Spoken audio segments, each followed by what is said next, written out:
Pinag-iisipan mo ba kung Oralo o Holofly ang pipiliin para sa biyahe mo? Tigil na. Kapag nagkamali ka ng pili, mauubos lang ang budget mo sa biyahe. Yung kaakit-akit na unlimited data ay may malaking bitag na ayaw ipaalam sa'yo ng mga kumpanyang yan.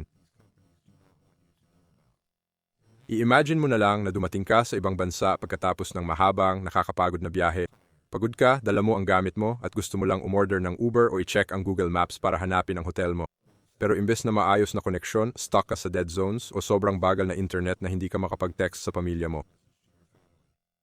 O mas malala pa, nadali ka ng tourist trap at bumili ka ng sobrang mahal na physical SIM card sa mismong airport dahil sa matinding desperasyon. Sobrang nakakainis yan na pwedeng makasira sa unang araw ng bakasyon mo. Naranasan ko na yan at alam ko kung gaano nakakaalala ang masamang koneksyon sa internet kapag malayo ka sa bahay. Sa video na ito, ibubunyag ko ang buong katotohanan tungkol sa bilis ng network nila at sa aktwal na limitasyon ng kanilang hotspot. Mas mahalaga, ipapakita ko kung aling eSIM ang talagang poprotekta sa bulsa mo at magbibigay ng kumpletong kapanatagan sa iyo. Tara, simulan na natin. Simulan natin sa paghimay sa Holofly at sa kanilang sikat na unlimited data plans. Sa unang tingin, parang ganap na hari ng kaginhawaan ang Holofly. Ang buong diskarte nila ay parang itakda at kalimutan mo na lang. Kung ikaw yung tipong biyahero na malakas kumonsumo ng digital content, mukhang perpekto talaga ang Holofly sa papel. Pwede kang mag-scroll ng walang katapusan sa TikTok, manood ng high-definition na YouTube videos, at mag-video call ng matagal pa uwi nang hindi iniisip ang data balance mo. Magbabayad ka ng isang buo sa simula at dapat sakop na nito ang buong biyahe mo. Pero ito ang matinding katotohanan na bihira nilang ipakita agad. May hidden catch na tinatawag nilang fair usage policy. Kung sobra-sobra data ang nagamit mo sa isang araw, biglang babagal ang mabilis mong koneksyon sa parang 3G lang.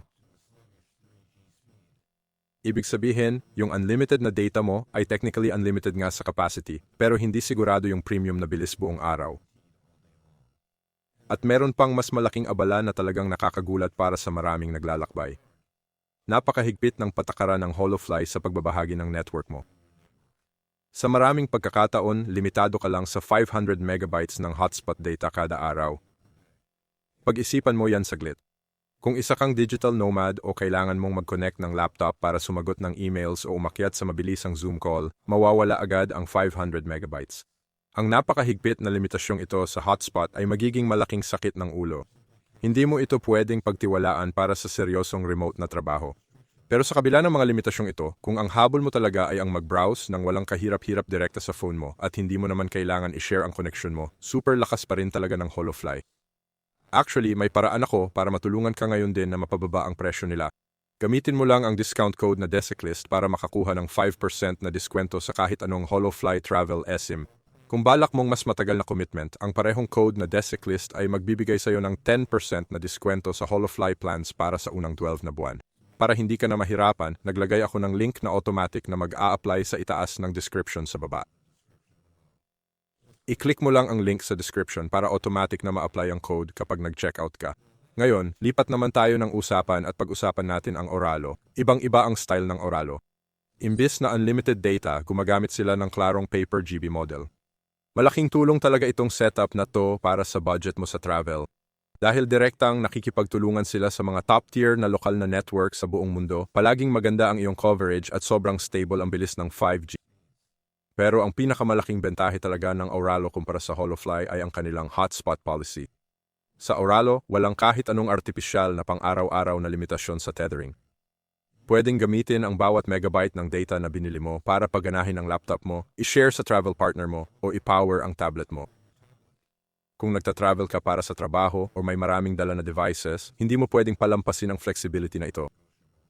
Gayunpaman, may isang particular na disbentahe na kailangan mong pag-isipan ng mabuti. Ang paggamit ng pay-per-GB na modelo ay nagdudulot ng tinatawag kong data anxiety. Parang palagi mong binubuksan ang app para lang makita kung gaano pa karaming data ang natitira sa iyo. Kung bigla kang maubusan sa kalagitnaan ng pagnanavigate sa abalang dayuhang syudad, kailangan mong huminto at bumili ng top-up. At ang patuloy na pagbili ng maliliit na data top-up ay mabilis na makakadagdag sa gastos na magpapamahal sa biyahe mo higit pa sa inaasahan mo. Para hindi ka mahulog sa bitag na to, yung personal kong diskarte ay palaging bumili ng medyo mas malaking data package kaysa sa tingin ko na kailangan ko. Nawawala ang kaba na mauubusan ka ng data habang mababa pa rin ang gastos. At para maging super swak yung mas malaking package, may mga exclusive codes ako para makatipid ka ng hanggang 15% sa eSIMs sa Oralo. Kung bago ka lang na user, pwede mong gamitin ang code na checklist new para makakuha ng 15% na discount para lang sa mga bagong user. Kung meron ka ng Oralo account, hindi ka talaga maiiwan. Pwede mong gamitin ang code na checklist para makakuha ng 10% discount para sa lahat ng user. Inilagay ko na yung direct links sa description sa baba para automatic nang nailapat na ang coupon code mo. Sulit na sulit yung pagtitipid ng extra pera na yan at nagbibigay ito ng kumpletong peace of mind para makapag-focus ka sa biyahe mo. Kaya kapag pinagharap natin sila sa isang pure na economic na laban, sino nga ba ang talagang panalo? Tingnan natin ang numero para sa iba't ibang klase ng travel itineraries. Kung maikli lang ang biyahe mo, sabihin nating wala pang 7 araw, halos laging Oralo ang mas matalinong pagpipilian sa pera. Para sa isang maikling bakasyon, malamang mga 3 CQ 5 GB lang ng data ang kailangan mo para magamit ng maayos. Ang pagbili ng maliit na package ng Oralo gamit ang discount code namin ay labis na mas makatipid kaysa bumili ng pinakamababang unlimited plan ng Holofly. Pero paano kung magbiyahe ka ng 14 na araw o higit pa? Dito mismo nagbabago ng tuluyan ang break-even point sa pera. Kung magtatagal ka sa biyahe at malakas kang gumagamit ng navigation, translation apps at social media araw-araw, mabilis na maubos ang pera mo sa kakareload ng Oralo plan mo. Sa ganitong sitwasyon, ang pagbabayad ng mas mataas na paunang bayad para sa unlimited plan ng Holofly ay nagiging mas matipid at walang abala. Kailangan mo talagang pag-aralan ang estilo at tagal ng biyahe mo para makuha ang tamang pagpili sa matematika. Pag-isahin natin lahat ito para makagawa ka na ng pinal na desisyon ngayon. Kung mahilig ka sa content at gusto mong mag-relax ng todo sa bakasyon mo at wala kang kailangang i-connecta na laptop, ang Holofly ang ultimate champion mo. Binibigyan ka nito ng ganap na kalayaan mag-browse, mag-stream, at tumawag ng hindi mo binibilang ang megabytes. Pero kung isa kang digital nomad, kailangan mong mag-share ng malakas na hotspot sa iba mong device. O kung may maikli at budget-friendly na trip ka, walang katulad ang Oralo. Ang ganap na flexibility at walang limitasyong hotspot abilities ang gumagawa sa Oralo na superior tool para sa mga modernong traveler. Huwag maghintay hanggang nasa masikip at magulong airport ka bago ayusin ang internet connection mo.